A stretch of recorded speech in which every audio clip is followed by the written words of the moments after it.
Stay tuned for Pause for Thought, the podcast hosted each week by cats and dogs with a message. And now here's your friendly host, Miss Annabelle.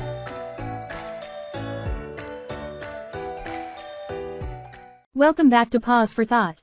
Today's show is a first ever since we went on the air. It is the first time we have a person instead of an animal as our guest. The topic is a serious one, but an important one: animal cruelty.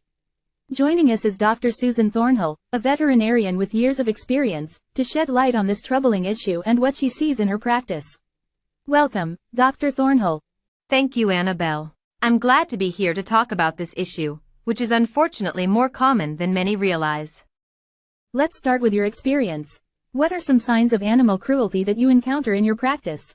I've seen a variety of cases over the years. Physical signs like unexplained injuries, untreated wounds, or extreme malnutrition are some of the most obvious. But there are also behavioral indicators. An animal that's overly fearful, aggressive, or overly submissive can sometimes signal past trauma or neglect.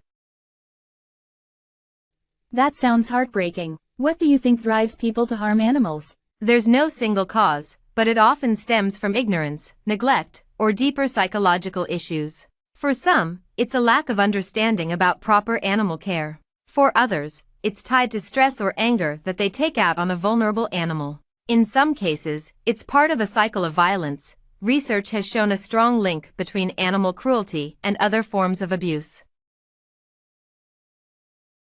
That's alarming. Are there common misconceptions about animal cruelty that you encounter? One big misconception is that only intentional harm constitutes cruelty. Neglect, like failing to provide proper food, water, shelter, or medical care, is also a form of cruelty, and it's far more widespread than many realize. What advice would you give to people who suspect animal cruelty? If you suspect cruelty, it's important to report it to local animal control or law enforcement. Most areas have agencies that investigate these cases. Additionally, if you're in a position to help an animal directly, whether through fostering or adoption, consider doing so. Every small action can make a big difference. That's great advice. What about prevention? How can we stop cruelty before it happens?